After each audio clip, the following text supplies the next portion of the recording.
What is going on, everybody?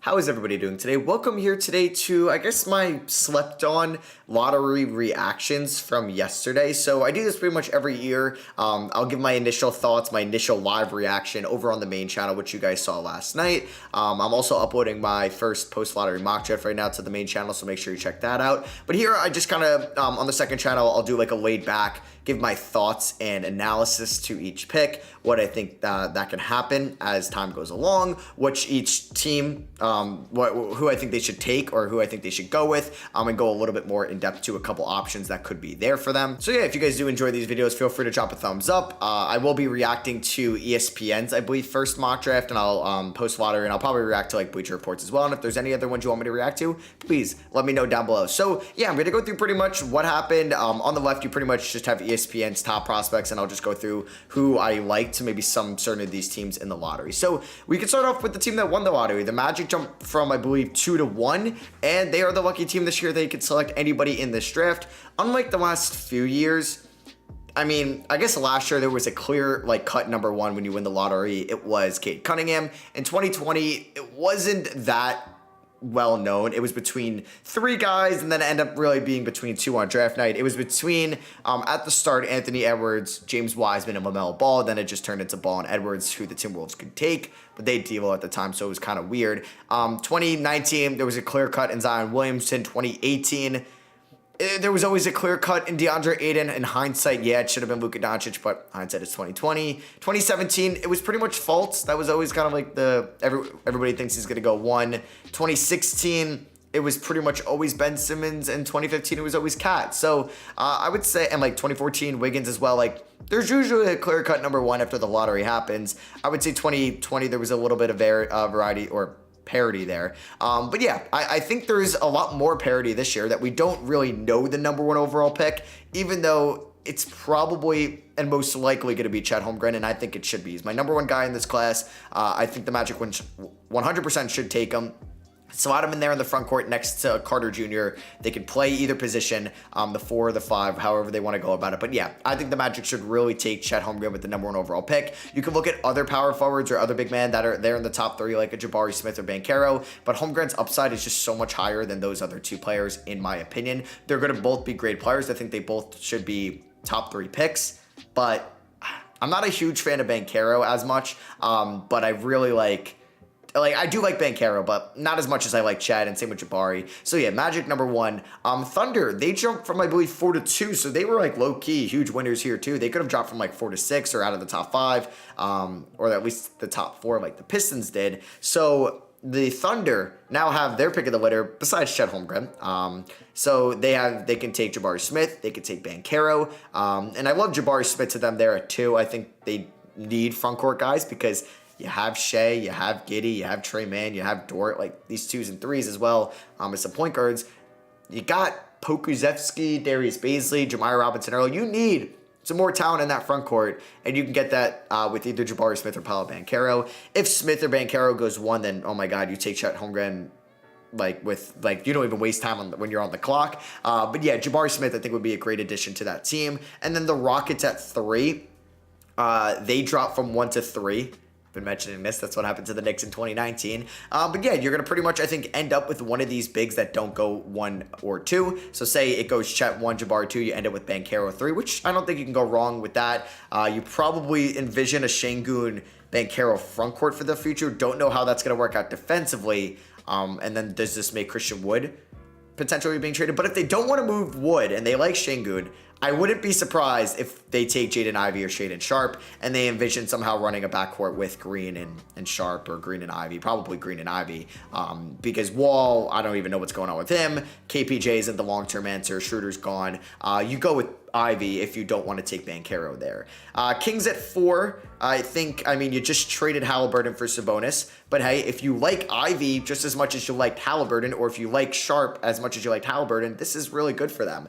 Yeah, like you would like maybe Smith or Banchero to fall to 4, you move Sabonis to the 5, and you have a pretty exciting front court, but I think if you go with Sharpe or Ivy next to Fox, I think that's really good. And even Mitchell can play above his position. He can guard small forwards. He's that good defensively. So you can even run some lineups out there with Ivy, Fox, or Fox and Sharpe and Mitchell, and then you have Sabonis and I don't know, Barnes or Sabonis or Holmes, or you figure out your power forward / center situation next to Sabonis. But hey, I'm really glad the Kings got lucky. They're a team that I wanted to jump up as well. And then at 5, Keegan Murray, I have Shaedon Sharpe over Keegan Murray, and I think the Pistons, who are rebuilding, would do that. I think with Jeremy Grant still there, it wouldn't really make sense to take Keegan Murray. You have Sadiq Bey. I think it sucks because I was such a big fan of him. He was my, I think, 4th ranked prospect going into the 2019 draft. And Killian Hayes, it's just not worked out so far for the Pistons. He's been inefficient, turnover prone, has had a couple injuries.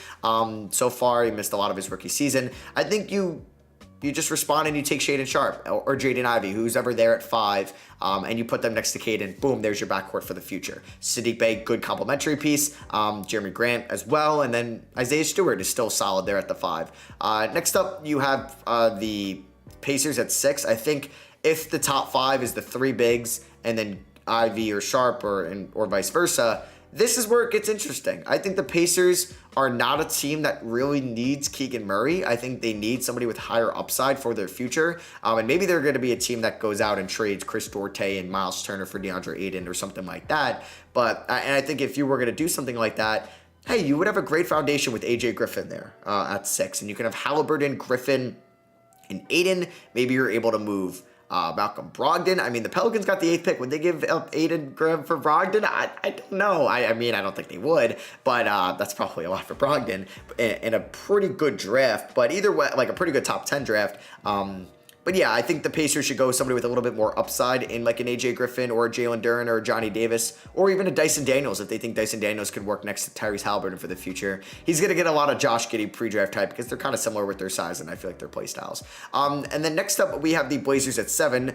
They're a team that's more in need of win-now players. I don't really think Jalen Duren is going to change their defense around too much. And I think Keegan Murray can at least provide you some elite shooting at the power forward position, or at least that 3/4 spot in which you need depth at. And I think that would be good for the Blazers. They'll still have a little bit of cap space. You have Lillard and Simons. You can have Murray and Nurkic. Spend big money on a good defender. Maybe there's a Dorian Finney-Smith caliber player out there in free agency. I don't know one off the top of my head that you can go and dish out big money to, because you have it and you want to win around Damian Lillard. Yeah, so that could be something. I don't think, like, if you really want to get crazy, you do something like 7 and Nurkic for Gobert.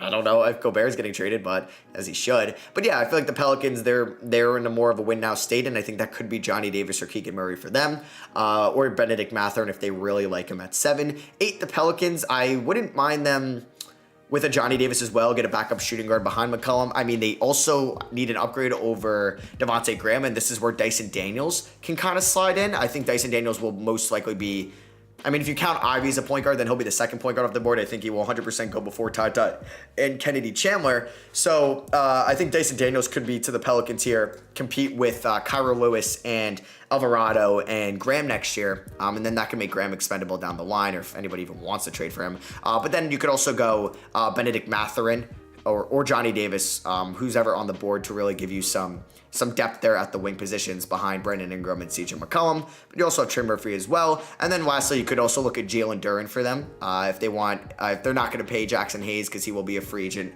not this offseason, next offseason, or at least restricted. And he could be an upgrade next year. And you can maybe move Hayes or something like that. Next up, we have the Spurs at 9. They're a team that I would also like to maybe look at Jalen Duren there to be a backup center behind Pirtle. They also need a 4. Like, they really just need, I guess I would say, front court depth. And I think that could be Jalen Duren. I mean, Keegan Murray, if he falls to 9, you hop all over that. I think it's way too high to take Mark Williams. Ousmane Dieng would be interesting. But yeah, if those guys are off the board and you're not going to land a front court guy, I think you get some wing depth in Benedict Mathurin or Johnny Davis at some point. So pretty much those top 9 guys I plan to go. Dyson Daniels, if he's there at 10, the Wizards have to hop on point guard. If Daniels is gone, I mean, they need a point guard, but do you want to take Ty at 10? If he kills the combine, if he kills your workouts and you're on him, yeah, maybe you go Ty at 10. Maybe you go Kennedy Chandler at 10 if you absolutely love one of these players. Maybe they go after Jamie Shohan. He might get some pre-draft type because of his defense and his hustle. And he's a good glue guy. He's like your Marcus Smart. Like, I wouldn't say like he's like Draymond Green, but like he's some guy that's going to give you good defense. He's going to hustle. He's going to crash the boards. Is there like a Miami player that fits that mold? Like if he's like PJ Tucker, he's a good glue guy, you know? And then next up, we have the New York Knicks at 11. Knicks, I mean, I would love Dyson Daniels here. Like I said, I doubt he falls. I think they look also into Ty, or they look into Kennedy Chandler or Jalen Duren if he does fall to 11, because Mitchell Robinson's a free agent. Everyone still can't stay healthy. Gibson's getting older. I mean, I don't want to see Gibson anymore. So I think you look at that, but the Knicks also need a point guard. I also think the Knicks do have, I think they have 42 and 11. They could look to trade maybe their picks, including like an Alec Burks or Noel or maybe something just to move one of those guys, because like you have Cam Reddish, you have Obi, Randall, Barrett, Rose, Quickly, Grimes. You have a lot of roster like players that need minutes next year. Like Obi Toppin should be playing a decent amount of minutes next year. Same with Reddish, same with Grimes. So maybe the Knicks are in the market for a trade. Thunder pick again. I think this is like, I mean, you could go for a more NBA player like Ochai Agbaji. You could get more big man depth than Mark Williams, Tari Eason to maybe help improve that front court. Same with Jamie Sohan. I think I'd like those options. If I'm the Thunder, I would really go wings and front court here with your 2 lottery picks. Hornets at 13.